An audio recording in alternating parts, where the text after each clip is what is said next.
স্বাধীনতা অর্জন করা যতটা কঠিন, স্বাধীনতা রক্ষা করা তার চেয়ে বেশি কঠিন। আজ এই বিজয়ের দিনে সবাইকে এই কথাটি মনে করে দিতে চাই। আমার সোনার বাংলায় কবে যে বাংলার বীর সন্তানেরা জন্মগ্রহণ করেছে আমরা টেরই পাইনি, আজ স্বচক্ষে দেখলাম। আমরা আশাবাদী, প্রিয় বাংলাদেশের সুন্দর ভবিষ্যতের স্বপ্নে আমাদের দুচোখ ঝলমল করে উঠেছে। আমরা আমাদের এই স্বপ্নের রাজ্যে কোনো একনায়কতন্ত্র চাই না, চাই গণতন্ত্র।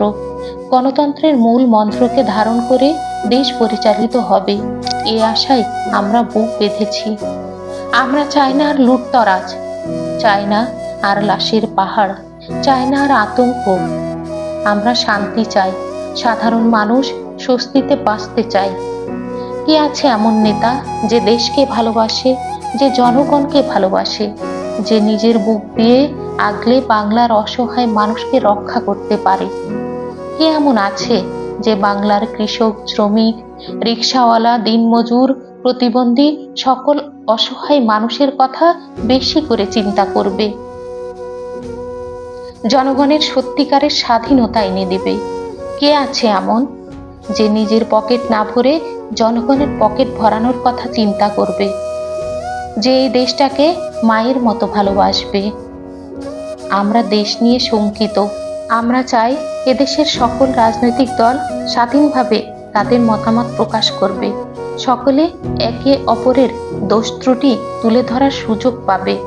এক দল ক্ষমতায় থাকলে আরেক দলকে দাবিয়ে রাখবে, এমন নেতা আমরা চাই না। জাতীয় সংসদে সকল রাজনৈতিক দলের উপস্থিতি থাকবে না, আমরা এমনটি চাই না। এমপি মন্ত্রী শুধু সরকার দলের হতে হবে এমনটি ঠিক নয়। দেশের এহেন অবস্থায় আমরা দেশপ্রেমিকরা আশাহত, আমরা নির্বাক।